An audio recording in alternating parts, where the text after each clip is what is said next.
Tuhan bersamamu dan bersama rohmu. Inilah Injil suci menurut Yohanes.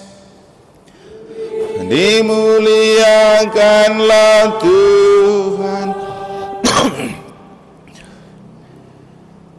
Pada hari raya Pentabisan Bait Allah di Yerusalem, ketika itu musim dingin, Yesus berjalan-jalan di Bait Allah di Serambi Salomo, dan orang-orang Yahudi mengelilingi dia dan berkata kepadanya, "Berapa lama lagi engkau membiarkan kami hidup dalam kebimbangan? Jikalau engkau Mesias, katakanlah terus terang kepada kami." Yesus menjawab mereka, "Aku telah mengatakannya kepada kamu, tetapi kamu tidak percaya. Pekerjaan-pekerjaan yang kulakukan dalam nama Bapa-Ku, itulah yang memberikan kesaksian tentang Aku. Tetapi kamu tidak percaya. Karena itu kamu tidak termasuk domba-dombaku. Domba-dombaku mendengarkan suaraku, dan Aku mengenal mereka dan mereka mengikuti Aku. Aku memberikan hidup yang kekal kepada mereka, dan mereka pasti tidak akan binasa sampai selama-lamanya, dan seorang pun tidak akan merebut mereka dari tanganku. Bapa-Ku yang memberikan mereka kepadaku lebih besar daripada siapapun, dan seorang pun tidak dapat merebut mereka dari tangan Bapa. Aku dan Bapa adalah satu."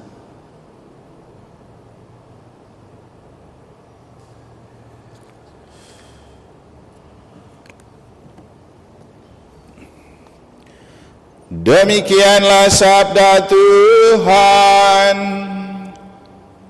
Terpujilah Kristus.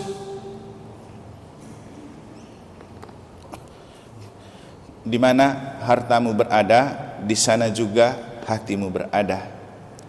Para suster, Bapak Ibu, saudara-saudari, adik-adik dan anak-anak sekalian yang saya kasih dalam Tuhan, itu adalah kata-kata Yesus yang dia ungkapkan di kesempatan lain, yang cocok untuk kita maknai dua bacaan suci yang telah kita dengar. Apa yang bagi kita menjadi harta berharga dalam hidup pasti akan membuat hati kita selalu terarah, tertuju, dan terpaut pada hal itu. Kalau kita melihat sabda Allah sebagai harta istimewa dalam hidup, maka hati kita mudah terpaut pada sabda Allah. Kalau kita menjadikan Tuhan sebagai harta istimewa dalam hati dan hidup, pasti membuat kita gampang terarah dan percaya kepada Tuhan. Itulah yang dilakukan oleh orang-orang Yahudi dalam bacaan pertama setelah mereka mendengar pewartaan para rasul usai kematian dan pembunuhan Stefanus. Hal yang berbalik terjadi dalam Injil. Orang Yahudi masih juga bertanya kepada Yesus tentang keberadaan Yesus. Yesus bilang, "Saya sudah melakukan banyak, saya sudah berkata banyak, saya sudah berbuat banyak. Itu sudah cukup untuk memberikan kesaksian. Kok masih tanya-tanya lagi?" Tapi inilah gambaran orang yang memang karena hatinya tidak terarah kepada Tuhan, tidak percaya kepada Tuhan. Jadi bahkan Tuhan sendiri yang omong pun tidak akan mempan. Tapi sebaliknya, kalau hati kita sudah terarah dan tertuju kepada Tuhan, tidak perlu Tuhan untuk bicara. Orang yang diutus Tuhan berbicara pun sudah cukup untuk membuat kita percaya. Memang untuk memiliki hati yang gampang terarah dan terpaut pada Allah itu tidak mudah, karena kita mengandaikan menjadi seorang pribadi berkarakter domba. Yesus bilang apa? "Aku mengenal domba-dombaku, mereka mendengar suaraku dan mereka mengikuti aku." Jadi seringkali saya mengatakan, jadilah umat dan orang Katolik seperti domba, jangan kambing.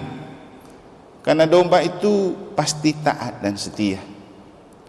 Tapi kalau kambing susah diatur. Sudah muka buruk, kepala keras, bau lagi. Jadi karakter kambing itu cerminan orang kepala keras, hati keras. Dan orang seperti itu susah Pasti ketua KPG omong tidak mempan, ketua lingkungan tidak mempan, dewan omong tidak mempan. Bahkan Tuhan sendiri datang pun belum tentu mempan juga. Kenapa? Dasarnya memang hatinya keras, kepalanya keras. Itu kalau jadi berkarakter kambing. Kalau berkarakter domba pasti selalu lembut, setia dan taat. Dan Yesus itu bilang, aku mengenal dombaku, mereka mendengarkan aku, dan tidak ada satupun yang dapat merampas mereka daripadaku. Juga tidak ada satupun yang merebut mereka dari tangan Bapa. Aku dan Bapa adalah satu. Kalau Yahudi yang dalam Injil ini memang karakter kambing mereka ini. Sudah diomong ulang-ulang oleh Yesus, sudah Yesus kasih pembuktian, tetap juga mereka masih tidak percaya. Masih juga tanya lagi kepada Yesus. Jadi Bapak Ibu, paling penting untuk kita itu siapakah harta istimewa dalam hati kita. Kalau kita jadikan Tuhan sebagai harta istimewa di hati, pasti gampang dan mudah kita terpaut kepada Tuhan.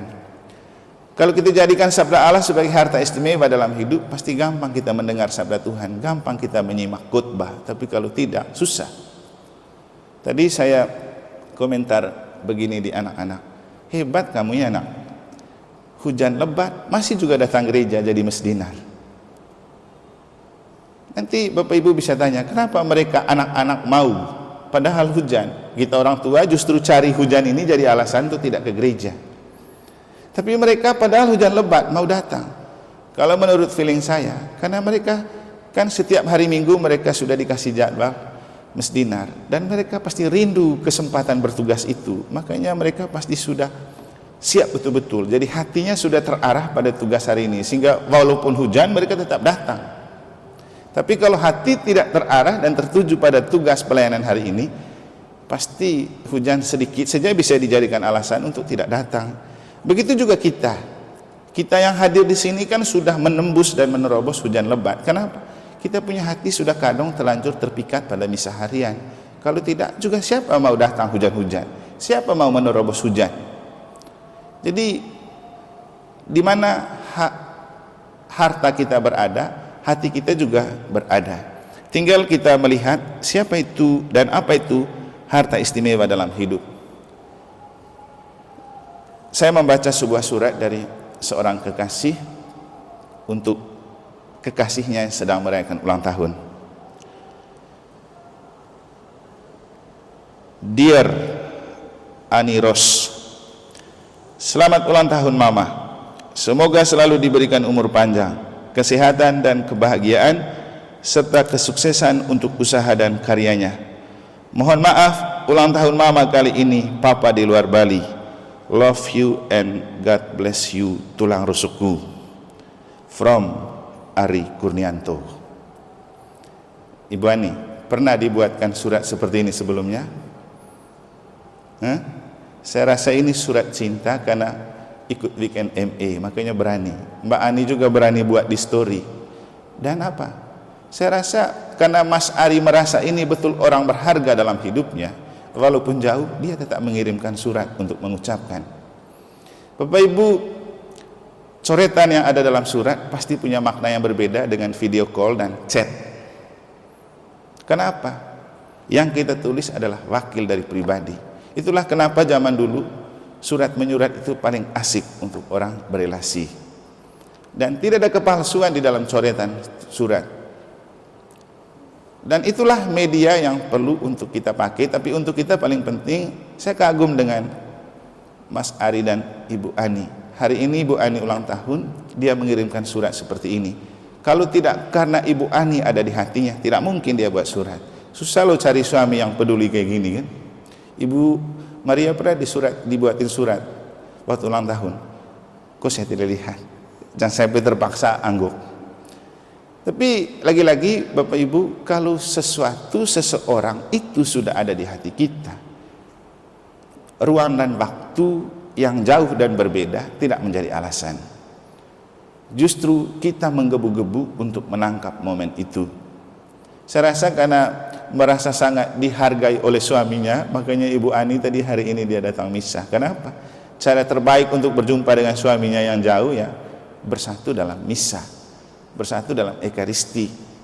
Juga ketika ia harus merasa berbahagia bersama bapaknya yang sudah meninggal, dipersatukan dalam misa dengan buat intensi. Jadi inilah kehebatan misa Bapak Ibu, mempersatukan mereka yang jauh dan yang dibatasi oleh ruang dan waktu. Tentu memberikan kebahagiaan tersendiri. Jadi profesiat untuk Anda semua, Anda sudah menerobos hujan untuk tetap datang misa.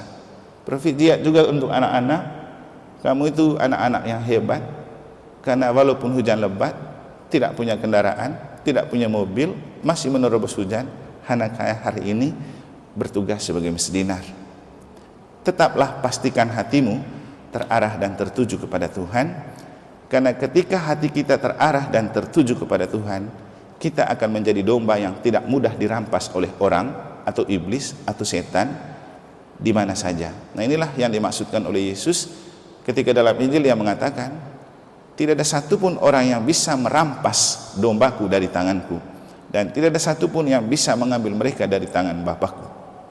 Kalau mau disayang oleh Yesus, jadilah domba dan teruslah mencicipi anak domba Allah dalam misa. Semoga Tuhan memberkati kita.